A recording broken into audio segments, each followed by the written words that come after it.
যুদ্ধংদেহী ভারত ও পাকিস্তানকে সংযত হওয়ার আহ্বান জানিয়েছে সরকার। এই যুদ্ধকে কেন্দ্র করে বাংলাদেশের নিরাপত্তা যেন বিঘ্নিত না হয় সেজন্য সীমান্ত জেলাগুলোর পুলিশ সুপারদের দেওয়া হয়েছে সতর্ক থাকার নির্দেশনা।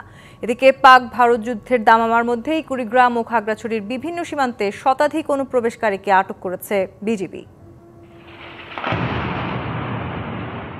ভারত পাকিস্তানের মধ্যে যুদ্ধের দামামা ক্রমেই উত্তাপ ছড়াচ্ছে।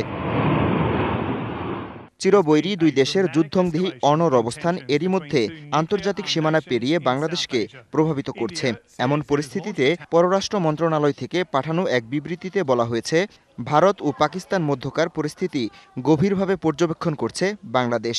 দুই দেশকেই সংযত হওয়ার আহ্বান জানিয়েছে অন্তর্বর্তী সরকার। উভয় দেশকে শান্ত থাকার, সংযত থাকার এবং পরিস্থিতি আরও খারাপ করতে পারে এমন কোনো পদক্ষেপ নেওয়া থেকে বিরত রাখার আহ্বান জানাচ্ছে। এদিকে রাজধানীতে এক অনুষ্ঠানে অংশ নিয়ে ভারত পাকিস্তান যুদ্ধকে কেন্দ্র করে সীমান্ত জেলাগুলোতে পুলিশ সুপারদের সতর্ক থাকার নির্দেশনার কথা জানান পুলিশ মহাপরিদর্শক বাহারুল আলম।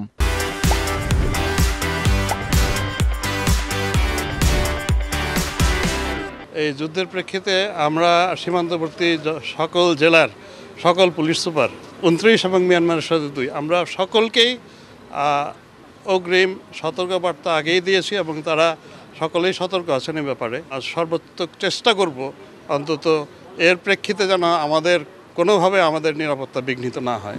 এদিকে পাক ভারত উত্তেজনার মধ্যেই বুধবার খাগড়াছড়ি, কুড়িগ্রাম সহ দেশের বিভিন্ন সীমান্ত পয়েন্ট দিয়ে অনুপ্রবেশকারী 66 ভারতীয় নাগরিককে আটক করেছে বিজিবি। এমন খবর যাচাই করে নিরাপত্তা উপদেষ্টা খলিলুর রহমান তড়িৎ ব্যবস্থা নেয়ার কথা জানান।